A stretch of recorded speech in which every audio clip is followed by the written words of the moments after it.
Hi friends, എല്ലാവർക്കും one clip PSC YouTube ചാനലിലേക്ക് സ്വാഗതം.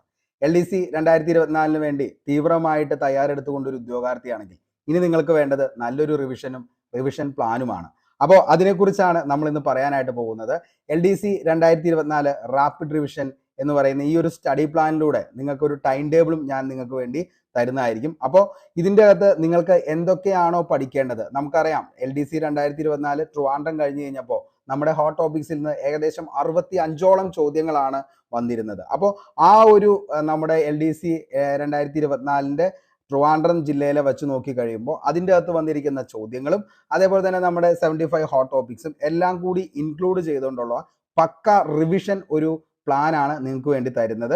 അപ്പോൾ മൊത്തമായിട്ട് ഈ വീഡിയോ കാണാനായിട്ട് ശ്രമിക്കുക. കാരണം ഇനിയും നിങ്ങൾ ഈ ഒരു LDC കഴിഞ്ഞു കഴിഞ്ഞാലും PSC എക്സാമിലേക്ക് വേണ്ടി നോക്കുന്ന ഒരു ആസ്പിറൻസ് ആണെങ്കിൽ മറ്റാരുടെയും സഹായമില്ലാതെ ഒന്നുമില്ലാതെ നിങ്ങൾക്ക് തന്നെ പഠിച്ച് നല്ലൊരു റാങ്കിലേക്ക് വരാനായിട്ട് പറ്റും ഈ ഒരു മെത്തേഡ് നിങ്ങൾ ഫോളോ ചെയ്യുകയാണെങ്കിൽ.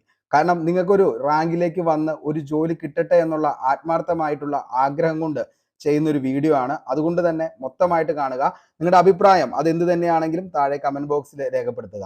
ഇനിയും LDCക്ക് വേണ്ടിയിട്ട് ഒരു റിവിഷൻ പ്ലാൻ, ഒരു സ്റ്റഡി പ്ലാൻ ഇതിനൊക്കെ വേണ്ടിയിട്ട് തിരഞ്ഞുകൊണ്ടിരിക്കുന്ന ഉദ്യോഗാർത്ഥികൾ ആരെങ്കിലും ഉണ്ടെങ്കിൽ അവരിലേക്ക് കൂടി ഈ വീഡിയോ ഒന്ന് എത്തിക്കാനായിട്ട് ശ്രമിക്കുക. നമുക്ക് നേരെ നമ്മുടെ ഈ ഒരു ടൈം ടേബിളിലേക്ക് പോവാം.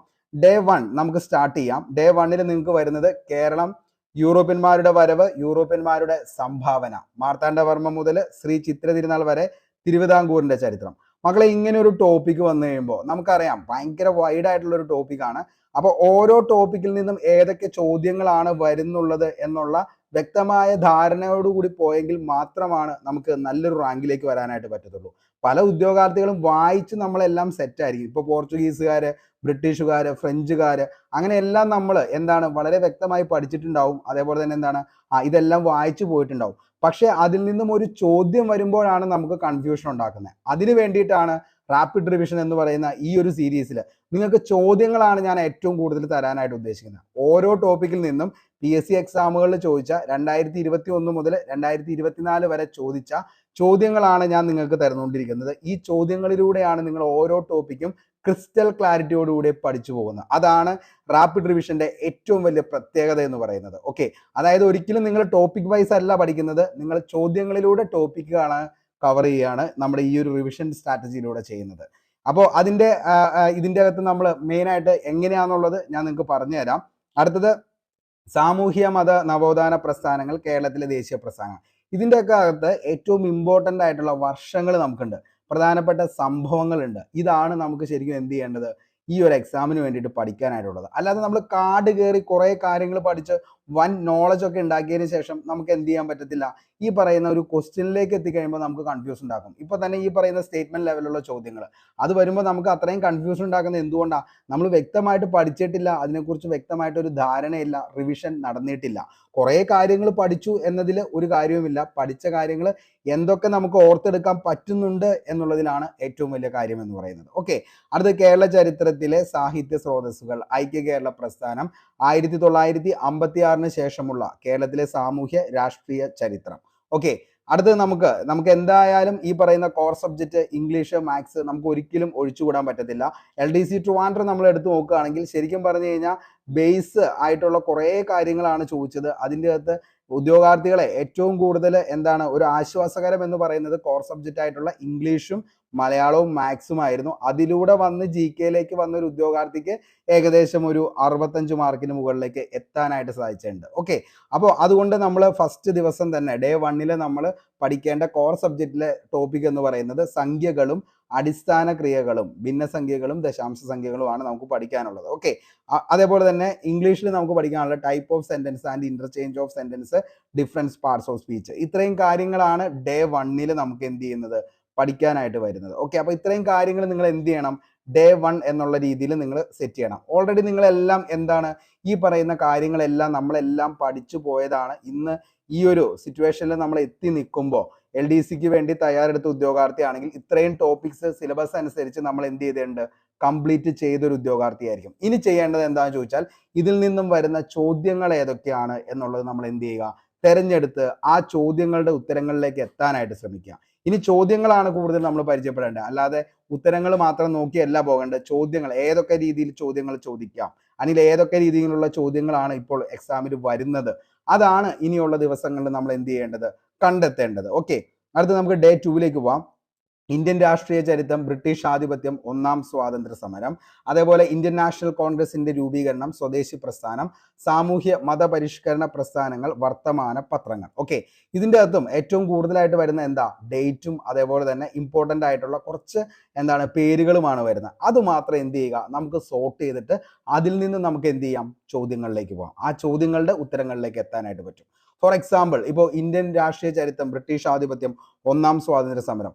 ഒന്നാം സ്വാതന്ത്ര്യ സമരം എന്നൊക്കെ പറഞ്ഞു കഴിഞ്ഞാൽ നമുക്ക് ഏകദേശം ഒരു 12-14 പേജസ് ആണ് നമുക്ക് റാങ്ക് ഫയൽ ഡീറ്റെയിൽ ആയിട്ട് വരുമ്പോൾ വരുന്നത്. ഏകദേശം 2 ചോദ്യങ്ങൾ അല്ലെങ്കിൽ ഒരു ചോദ്യം പ്രതീക്ഷിക്കാവുന്ന ആ ഒരു ഭാഗത്ത് നിന്ന് നമ്മൾ എന്തിനാണ് ഇത്രയും കാട് കയറി പഠിക്കേണ്ടത്, അതാണ് നമ്മൾ ആലോചിക്കേണ്ടത്. ഓക്കെ, ഇന്ത്യൻ നാഷണൽ കോൺഗ്രസ് എടുത്തു നോക്കുകയാണെങ്കിൽ ഏകദേശം ഇതേപോലെ തന്നെ ഒരു 15 അല്ലെങ്കിൽ 16ഓളം പേജസ് വരുന്നു. പക്ഷെ നമുക്ക് വരുന്നത് ഏകദേശം 1 അല്ലെങ്കിൽ 2 ചോദ്യങ്ങളാണ് വരുന്നത്. എന്തിനാണ് പിന്നെ ഇത്രയും വൈഡ് ആയിട്ട് നമ്മൾ എന്ത് ചെയ്ത് പഠിച്ചു പോകുന്നത്? അപ്പോൾ അതിൽ നിന്നും ഏറ്റവും ഇമ്പോർട്ടൻ്റ് ആയിട്ടുള്ള ചോദ്യങ്ങളാണ് നമ്മൾ എടുക്കുന്നത്. ഫോർ എക്സാമ്പിൾ, ഈ പറയുന്ന ഒന്നാം സ്വാതന്ത്ര്യ സമരത്തിൽ ഏറ്റവും കൂടുതൽ PSC ചോദിക്കാറുള്ളത് ഈ പറയുന്ന 1857 കലാപം നടന്നതും അതേപോലെ തന്നെ കലാപത്തിൽ പങ്കെടുത്ത നേതാക്കൾ ആരാണ്, കലാപ കേന്ദ്രങ്ങൾ ഏതൊക്കെയാണ്, ഇപ്പോൾ മീററ്റിൽ, ഡൽഹിയിൽ, ഝാൻസിയിൽ അങ്ങനെയൊക്കെ ചോദിക്കും. അതിൻ്റെ അപ്പുറത്തുള്ള കാര്യങ്ങൾ എന്താണെന്നുള്ളത് നമ്മൾ പഠിക്കുക. ഓക്കെ, അതാണ് ഏറ്റവും കൂടുതൽ എന്ത് ചെയ്യുന്നത്, ചോദിക്കാറുള്ളത്. സ്റ്റേറ്റ്മെന്റ് ലെവലിലേക്ക് വരുവാണെങ്കിൽ ഇപ്പൊ ചോദിക്കുന്നത് 1857 വിപ്ലവം ഉണ്ടാകാനുണ്ടായ സാഹചര്യങ്ങൾ താഴെ പറയുന്നവയിൽ എന്താണെന്നുള്ളത്. അതിൻ്റെ അകത്ത് ഏറ്റവും ആദ്യം തന്നെ കൊടുക്കുന്നത് എന്താണ്, P53 എൻഫീൽഡ് റൈഫിൾ എന്ന് പറയുന്നത് ആർക്ക് കൊടുത്തത്, പട്ടാളത്തിലേക്ക് കൊടുത്തത്. അതേപോലെ തന്നെ എന്താണ്, ഈ പറയുന്ന അവിടെ ഉണ്ടായിരുന്ന ഇന്ത്യൻ ബ്രിട്ടീഷ് പട്ടാളക്കാർക്ക് നൽകിയിരുന്ന പണിഷ്മെന്റ്, അതേപോലെ തന്നെ എന്താണ്, അവർക്ക് ആഹാരത്തിന് വേണ്ടി കൊടുത്തിരുന്ന ഗോതമ്പ് പൊടിയിൽ എല്ലുപൊടിയുടെ എന്ത് ചേർത്തു, മിശ്രിതം ചേർത്തിരുന്നത്. ഇതൊക്കെയായിരുന്നു 1857 വിപ്ലവം ഉണ്ടാവാനുണ്ടായ കാരണങ്ങൾ എന്ന് പറയുന്നത്. ഓക്കെ, അതൊക്കെ ഡീറ്റെയിൽ ആയിട്ട് നമ്മുടെ തന്നെ 75 ഹോട്ട് ടോപ്പിക്സ് ക്ലാസ്സുകളിൽ ക്രിസ്റ്റൽ ക്ലാരിറ്റിയിൽ ഞാൻ നിങ്ങൾക്ക് പറഞ്ഞ് അന്ന് തന്നെ അതിൻ്റെ ക്വസ്റ്റ്യൻ പോൾ എന്ത് ചെയ്തിട്ടുണ്ട്, നമ്മൾ ചെയ്തു പോയേക്കുന്നതാണ്. ഓക്കെ, അപ്പോൾ അതൊന്ന് എടുത്ത് കണ്ടാൽ തന്നെ നിങ്ങൾക്ക് എന്ത് ചെയ്യാൻ പറ്റും, ഇതൊന്ന് സെറ്റായിട്ട് പോകാനായിട്ട് പറ്റും. പക്ഷേ നമ്മൾ എന്ത് ചെയ്യും, ഈ ടോപ്പിക്സ് എടുത്തിട്ട് ഈ ടോപ്പിക്സിലെ ഏറ്റവും ഇമ്പോർട്ടൻ്റ് ആയിട്ടുള്ള ചോദ്യങ്ങൾ എന്ത് ചെയ്യും, ചർച്ച ചെയ്ത് പോകും. അതാണ് നമ്മുടെ റാപ്പിഡ് റിവിഷൻ. ഓക്കെ, അടുത്തത് സാമൂഹ്യ മതപരിഷ്കരണ പ്രസ്ഥാനങ്ങൾ, വർത്തമാന പത്രങ്ങൾ. സ്വാതന്ത്ര്യ സമര ചരിത്രകാലത്തെ സാഹിത്യവും കലയും. സ്വാതന്ത്ര്യ സമരവും മഹാത്മാഗാന്ധിയും ഇമ്പോർട്ടൻ്റ് ആണ്. ഈ കഴിഞ്ഞ LDC തന്നെ ട്രിവാൻഡ്രം ചോദിച്ചപ്പോൾ നമുക്ക് മനസ്സിലായി, നമ്മൾ ചർച്ച ചെയ്തു പോയതാണ്. ഗാന്ധിജിനെ കുറിച്ച് പഠിച്ചപ്പോൾ അതിൻ്റെ അകത്ത് വന്ന എല്ലാ പ്രസ്താവനയും തന്നെയാണ് എന്ത് ചെയ്തത്, ഈ കഴിഞ്ഞ LDC ട്രിവാൻഡ്രം തന്നെ ചോദിച്ചത്. ഓക്കെ, ശാസ്ത്ര വിദ്യാഭ്യാസ സാങ്കേതിക മേഖലയിലെ പുരോഗതി, വിദേശ നയം, അതേപോലെ തന്നെ മാത്സ് നമ്മൾ എടുത്തു നോക്കുകയാണെങ്കിൽ ശതമാനം, ലാഭവും നഷ്ടവും. ഇംഗ്ലീഷിന്റെ ആർട്ടിക്കിൾ ഇല്ലാത്ത ഒരു ചോദ്യ പേപ്പർ LDC നിലവാരത്തിൽ വരാറില്ല. അപ്പോൾ അതും എന്ത് ചെയ്യുക, നോക്കാനായിട്ട് ശ്രമിക്കുക. അപ്പോൾ ലാഭവും നഷ്ടവും ആർട്ടിക്കിൾസും ഇതും ഞാൻ എന്ത് ചെയ്യും, നിങ്ങൾക്ക് ഈ 2021-24 വരെ ചോദിച്ച ചോദ്യങ്ങൾ ഞാൻ ഉൾപ്പെടുത്തി നിങ്ങൾക്ക് സെറ്റ് ചെയ്ത് തരും. അങ്ങനെ നമ്മൾ എന്ത് ചെയ്യും, അത് കവർ ചെയ്യും. ഓക്കെ, അടുത്ത ഡേ 3 നമ്മൾ പഠിക്കേണ്ടത് ലോകം, ഇംഗ്ലണ്ടിലെ മഹത്തായ വിപ്ലവം. നമ്മുടെ ക്ലാസ്സിൽ തന്നെ ഞാൻ തന്നെ നിങ്ങൾക്ക് എടുത്ത് വളരെ ഇമ്പോർട്ടൻ്റ് ആണ് എന്ന് പറഞ്ഞുകൊണ്ട് എന്താണ് ഈ പറയുന്ന ഫ്രഞ്ച് റവല്യൂഷൻ പഠിച്ചു കഴിഞ്ഞപ്പോൾ ഫ്രഞ്ച് വിപ്ലവവും ചിന്തകരും എന്ന് പറയുന്ന ഒരു ടോപ്പിക്കിൽ ഞാൻ അങ്ങനെ തന്നെ അടിവരയിട്ട് പറയുന്നുണ്ട്. അതായത് എന്താണ്, നിയമങ്ങളുടെ അന്തസത്ത അല്ലെങ്കിൽ എന്താണ് സ്പിരിറ്റ് ഓഫ് ലോ എന്ന് പറയുന്നത് താഴെ പറയുന്നവയിൽ ആരാണ്, മൊണ്ടസ്ക്യൂവിന്റെ കൃതിയാണ് എന്ന് പറഞ്ഞുകൊണ്ടാണ് നിങ്ങളുടെ അടുത്ത് ഞാൻ എന്താണ് ഊന്നി പറഞ്ഞ് ഇമ്പോർട്ടൻ്റ് ആണെന്ന് പറഞ്ഞു പോയതാണ്. അങ്ങനെ തന്നെ LDC ട്രിവാൻഡ്രം ചോദിച്ചു. ഓക്കെ, അതേപോലെ തന്നെ റഷ്യൻ വിപ്ലവം നമ്മൾ കംപ്ലീറ്റ് ആയതാണ്. അമേരിക്കൻ സ്വാതന്ത്ര്യ സമരം, അതേപോലെ തന്നെ എന്താണ് ഒന്നാം ലോക മഹായുദ്ധം നമ്മൾ കംപ്ലീറ്റ് ചെയ്തു. രണ്ടാം ലോക മഹായുദ്ധം നമ്മൾ കംപ്ലീറ്റ് ചെയ്തു. ഐക്യരാഷ്ട്ര സംഘടന, മറ്റു അന്താരാഷ്ട്ര സംഘടനകൾ, അതൊക്കെ നമ്മൾ എന്ത് ചെയ്തേക്കണെയാണ്, വളരെ സെറ്റായി തന്നെ ക്ലാസ് പോയി. 1.5 മണിക്കൂറിന്റെ ക്ലാസ് ആണ് നിങ്ങൾക്ക് വേണ്ടി തന്നിരിക്കുന്നത്. അത് മൊത്തമായിട്ട് ആത്മാർത്ഥതയോടുകൂടി എനിക്ക് ജോലി കിട്ടണം എന്നുള്ള ഉദ്ദേശത്തോടു കൂടി കണ്ട ആളുകളാണെങ്കിൽ ഉറപ്പായിട്ടും നിങ്ങൾക്ക് അതിന്റെ ചോദ്യങ്ങളിലേക്കൊക്കെ എത്താൻ പറ്റും. പക്ഷേ നമ്മളിപ്പോൾ ഈ പറയുന്ന ലോകം എന്ന് പറയുന്ന ആ ഒരു വേൾഡ് ഹിസ്റ്ററിയുടെ അകത്ത്, ലോക ചരിത്രത്തിൽ ഫ്രഞ്ച് റവല്യൂഷൻ, റഷ്യൻ റവല്യൂഷൻ, ഇംഗ്ലണ്ടിലെ മഹത്തായ വിപ്ലവം, അതേപോലെ തന്നെ എന്താണ് ചൈനീസ് വിപ്ലവം, ഇത്രയും കാര്യങ്ങളൊക്കെ പഠിക്കുമ്പോൾ നമുക്ക് 2 മാർക്ക് അല്ലെങ്കിൽ 1 മാർക്കാണ് അതിൻ്റെ അകത്ത് വരുന്നത് മക്കളെ. ഓക്കെ, അതുകൊണ്ട് തന്നെയാണ് ഞാൻ നിങ്ങളുടെ അടുത്ത് ഓരോ ദിവസവും പറയുന്നത്, എന്താണെന്നുള്ളത് നമുക്ക് മനസ്സിലാക്കാനായിട്ടുള്ള ഏറ്റവും ബെറ്റർ ഓപ്ഷൻ എന്ന് പറയുന്നത് ഈ പറയുന്ന പ്രീവിയസ് ഇയർ ക്വസ്റ്റ്യൻ പേപ്പർ കണ്ടിട്ട് അതിൻ്റെ അകത്ത് നിന്ന് വരുന്ന ചോദ്യങ്ങൾ എന്താണെന്നുള്ളത് മനസ്സിലാക്കി അതെന്താണെന്ന് നിങ്ങളെ പഠിപ്പിക്കുക എന്നുള്ളതാണ് എൻ്റെ കർത്തവ്യം എന്ന് പറയുന്നത്. അത് ഞാൻ ഭംഗിയായി തന്നെ ചെയ്യും.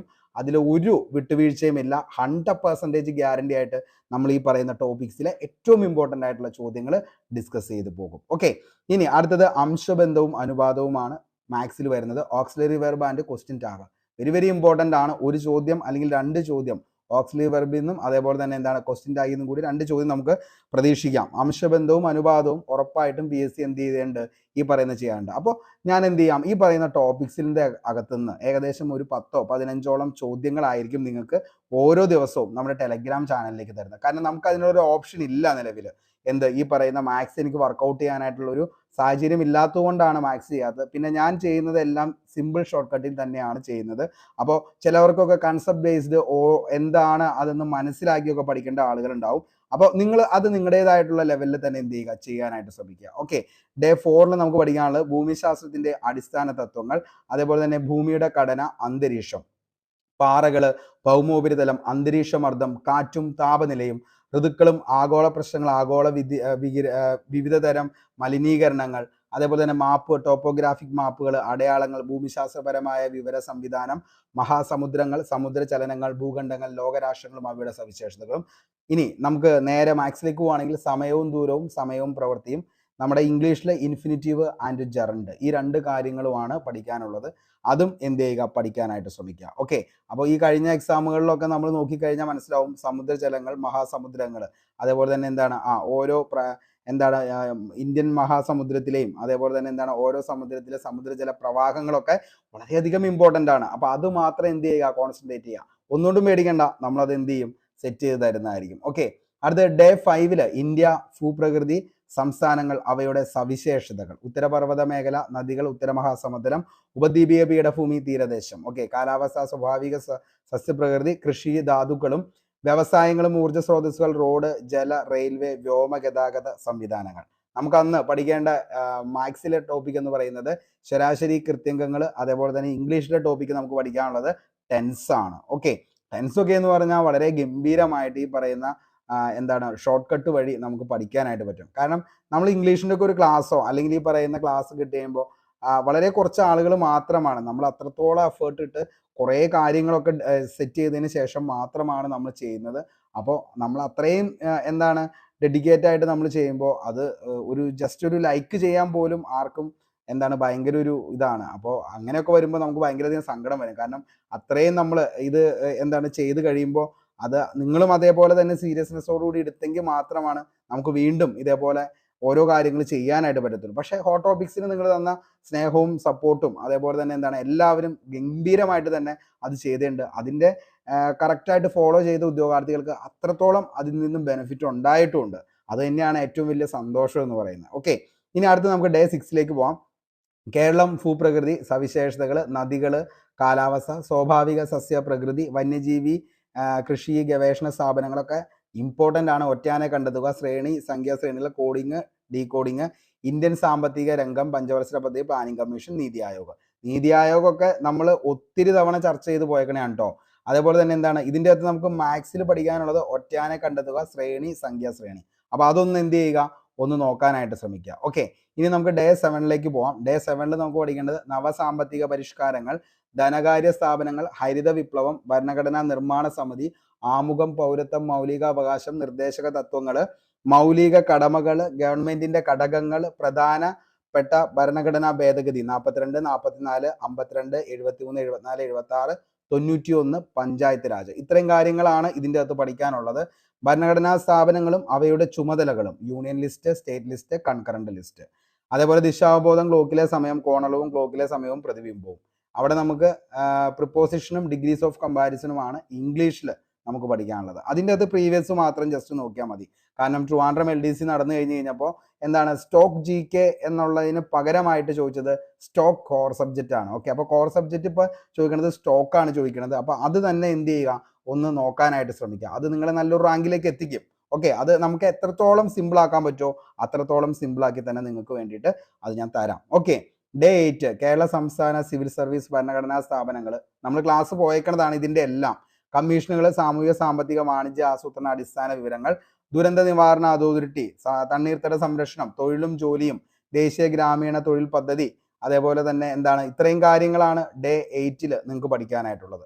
അതിൻ്റെ കലണ്ടറും തീയതിയും, active voice and passive voice, correction of sentence, ഇത്രയും കാര്യങ്ങളാണ് ഇംഗ്ലീഷിൽ നിന്നും മാത്സിൽ നിന്നും നമുക്ക് പഠിക്കാനായിട്ടുള്ളത്. ഓക്കെ, ഇനി ഡേ 9 നമ്മൾ പോവുകയാണെങ്കിൽ ഡേ 9 മനുഷ്യ ശരീരത്തെക്കുറിച്ചുള്ള പൊതു അറിവ്, ജീവകങ്ങളും ധാതുക്കളും, അവയുടെ അപര്യാപ്തത രോഗങ്ങളും സാംക്രമിക രോഗങ്ങളും രോഗകാരികളും, അതേപോലെ കേരളത്തിലെ ആരോഗ്യക്ഷേമ പ്രവർത്തനങ്ങൾ, ജീവിതശൈലി രോഗങ്ങൾ, അടിസ്ഥാന ആരോഗ്യ വിജ്ഞാനം, പരിസ്ഥിതി പ്രശ്നങ്ങളും, അത്രയാണ് അതിൻ്റെ അകത്ത് വരുന്നത്. ഇനി അതിൻ്റെ അകത്ത് ഇംഗ്ലീഷിൽ വരുന്നത് സിംഗുലർ ആൻഡ് പ്ലൂറൽ, അതേപോലെ തന്നെ എന്താണ് gender nouns, collective nouns, word formation, prefix, suffix, ഇത്രയും കാര്യങ്ങളാണ് ഏതിൻ്റെ അകത്ത് വരുന്നത്, ഡേ 9 വരുന്നത്. ഓക്കെ, ഇനി ഡേ 10 പോവുകയാണെങ്കിൽ ഭൗതിക ശാസ്ത്രത്തിന്റെ ശാഖകൾ, ദ്രവ്യം, യൂണിറ്റ്, അളവ്, തോതും, ചലനവും ന്യൂട്ടന്റെ ചലന നിയമങ്ങൾ, പ്രകാശം, ലെൻസ്, പ്രകാശത്തിന്റെ വിവിധ പ്രതിഭാസങ്ങൾ, ശബ്ദം, തരംഗങ്ങൾ, പ്രവേഗം, അനുരണനം, അപവർത്തനം, പ്രതിപതനം, അങ്ങനെ ഘർഷണം, പാസ്കൽ നിയമം, ഗുരുത്വാകർഷണം, അഭികേന്ദ്ര ബലം, പ്രവൃത്തി, ഊർജം, വിവിധ തരം ഉത്തോലകങ്ങൾ. അന്ന് നമുക്ക് പഠിക്കാനുള്ള ഇംഗ്ലീഷിന്റെ ടോപ്പിക് എന്ന് പറയുന്നത് compound words, expansion and meaning of common abbreviations. ഇത്രയും കാര്യങ്ങളാണ് ഡേ 10 നമ്മൾ പഠിക്കേണ്ടത്.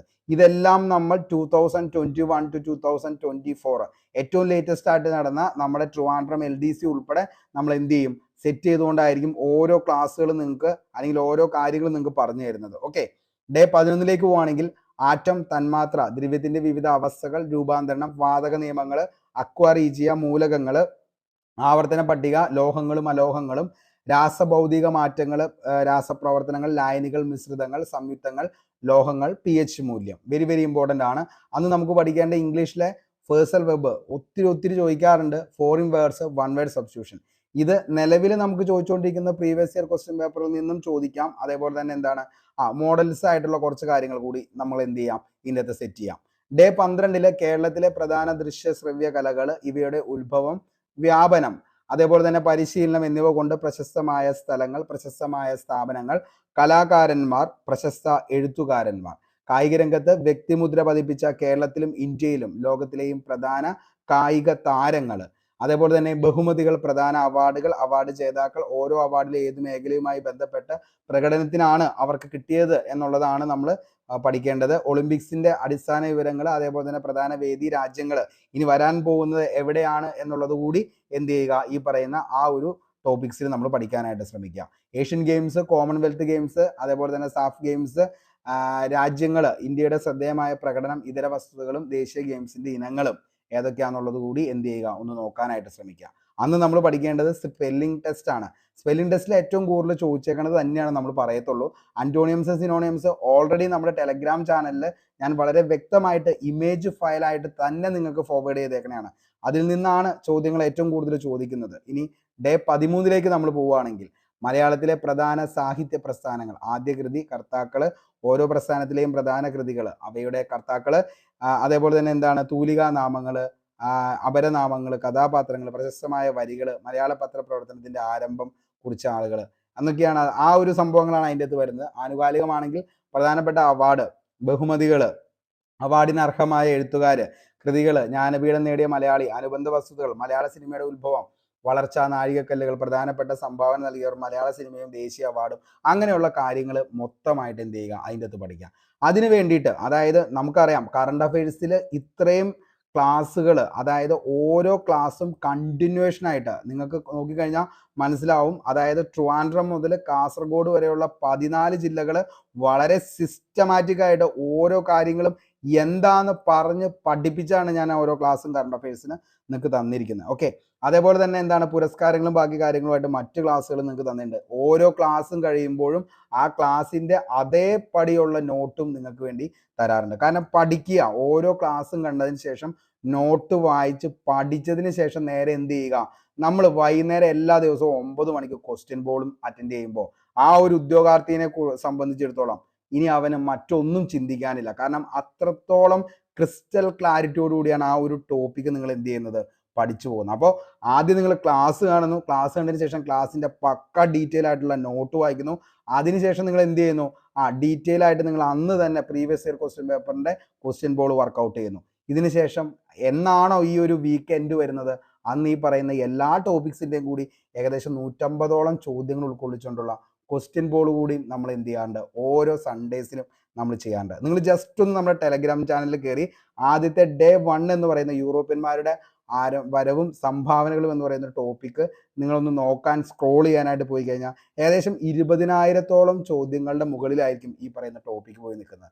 അത്രത്തോളം ഗംഭീരമായിട്ട് തന്നെയാണ് ഓരോ ക്ലാസ്സും ഓരോ ഡീറ്റെയിൽ ആയിട്ടുള്ള ക്വസ്റ്റ്യൻ പോളും നിങ്ങൾക്ക് വേണ്ടി തന്നിരിക്കുന്നത്. ഓക്കെ, ഇനി അന്ന് നമുക്ക് ഇഡിയംസ് ആൻഡ് മീനിങ്സ് നമുക്ക് പഠിക്കാനുണ്ട്. സമാന പദം ഘടകവാക്യം ചേർത്തെഴുത്, അതാണ് നമുക്ക് മലയാളത്തിൽ വരുന്നത്. അപ്പോൾ അതൊന്ന് നോക്കുക. ഇനി കേരളത്തിലെ പ്രധാന ആഘോഷങ്ങളാണ് ഡേ 14 നമുക്ക് പഠിക്കാനുള്ളത്. ബന്ധപ്പെട്ട സ്ഥലങ്ങൾ, പ്രശസ്ത ഉത്സവങ്ങൾ, കേരളത്തിലെ സാംസ്കാരിക കേന്ദ്രങ്ങൾ, ആരാധനാലയങ്ങൾ, സാംസ്കാരിക നായകന്മാർ, അവരുടെ സംഭാവനകൾ, അതൊക്കെയാണ്. പിരിച്ചെഴുതൽ, ചേർത്തെഴുത്ത്, വിപരീത പദം, ശൈലി, പഴഞ്ചൊല്ല്, ഇത്രയും കാര്യങ്ങൾ ഡേ 14 നമ്മൾ പഠിക്കണം. കാരണം ഇന്ന് മലയാളത്തിൽ എന്താണ് ഏറ്റവും കൂടുതൽ, ഇപ്പം നമ്മുടെ തന്നെ റീസെൻ്റ് ആയിട്ട് നമ്മൾ ഇട്ട മലയാളത്തിൻ്റെ ക്ലാസ്സിൽ നിന്ന് തന്നെ ഏകദേശം 5ഓളം ചോദ്യങ്ങൾ വന്നു ഒറ്റ ക്ലാസ്സിൽ നിന്ന്. അതിൽ കൂടുതൽ നമുക്കൊന്നും പറയാനില്ല. അപ്പോൾ എന്താണ് അങ്ങനെ നിങ്ങൾ എന്താണ് മലയാളമാണെങ്കിലും അതേപോലെ തന്നെ ഇംഗ്ലീഷ് ആണെങ്കിലും നമ്മൾ മാക്സിമം ചെയ്യാൻ പറ്റുന്ന എല്ലാ കണ്ടന്റും നിങ്ങൾക്ക് സിസ്റ്റമാറ്റിക് ആയിട്ട് തന്നെയാണ് തരുന്നതും അതിൻ്റെ നോട്ടും നിങ്ങൾക്ക് വേണ്ടി പ്രൊവൈഡ് ചെയ്യുന്നത്. ഓക്കെ, അപ്പോൾ നിങ്ങളത് അത്രത്തോളം സീരിയസ്നെസ്സോടു കൂടിയാണ് കാണുന്നതെങ്കിൽ ഉറപ്പായിട്ടും നല്ലൊരു റാങ്കിലേക്ക് നിങ്ങൾക്ക് വരാനായിട്ട് പറ്റും. ഡേ 15 നമുക്ക് പഠിക്കാനുള്ളത് hardware, software, memory, device, application software, operating system, LAN, വാൻ, മാൻ, നെറ്റ്വർക്ക്, ഇന്റർനെറ്റ്. 2 ക്ലാസ് ചെയ്തിട്ടുള്ളൂ. ഈ 2 ക്ലാസ്സിൽ നിന്ന് കഴിഞ്ഞ എക്സാമിന് ചോദിച്ച ചോദ്യങ്ങൾ മൊത്തം എന്ത് ചെയ്തിട്ടുണ്ട്, നമ്മുടെ ഈ പറയുന്ന ഇന്റർനെറ്റ്, അതായത് ഈ പറയുന്ന നമ്മുടെ IT എന്ന് പറയുന്ന ഇൻഫോർമേഷൻ ടെക്നോളജി എന്ന് പറയുന്ന വിഭാഗത്തിൽ നിന്നും വന്നു. ഓക്കെ, അപ്പൊ ഞാൻ ഒത്തിരി ഒന്നും നിങ്ങൾക്ക് എന്ത് ചെയ്യുന്നില്ല, നിങ്ങളെ കൊണ്ട് പഠിപ്പിക്കാനോ അല്ലെങ്കിൽ എല്ലാവർക്കും അതെ, കാരണം എന്താണ് ഒത്തിരി നേരം ഇരുന്ന് പഠിക്കാനോ അല്ലെങ്കിൽ എന്താണ് കുറേ നേരം ഇതിനു വേണ്ടി കഷ്ടപ്പെടാനോ ഒന്നിനുള്ള ടൈം ആർക്കും ഇല്ല. എല്ലാവർക്കും എന്താണ് പെട്ടെന്ന് പഠിക്കണം, പെട്ടെന്ന് ജോലിക്ക് കയറണം, പെട്ടെന്ന് സെറ്റിൽ ആവണം. ഇത് തന്നെയാണ് എല്ലാവരുടെയും ആഗ്രഹം. അപ്പൊ അതുകൊണ്ടാണ് നിങ്ങളെ കൊണ്ട് പറ്റാവുന്നത് മാത്രമാണ് ഞാൻ നിങ്ങൾക്ക് വേണ്ടി തരുന്നുള്ളൂ.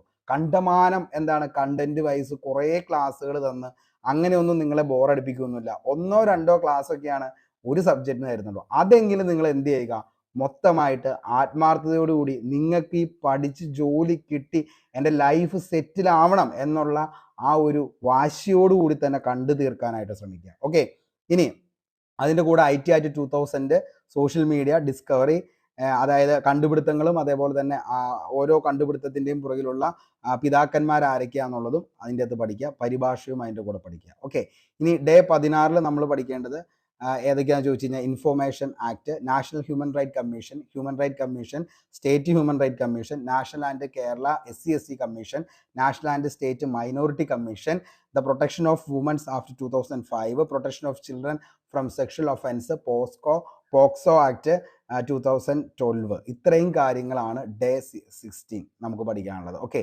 അത് നിങ്ങൾക്ക് ഇതിൻ്റെ അകത്ത് നിങ്ങൾ ഒന്നുകൊണ്ടും പേടിക്കണ്ട. കാരണം നമ്മുടെ കഴിഞ്ഞ ആ ഒരു ക്ലാസ്സിൽ നിങ്ങൾ നോക്കിക്കഴിഞ്ഞാൽ മനസ്സിലാവും. അതിൻ്റെ അകത്ത് നമ്മൾ മൊത്തം പ്രീവിയസ് നമ്മൾ വർക്കൗട്ട് ചെയ്തേക്കണേ.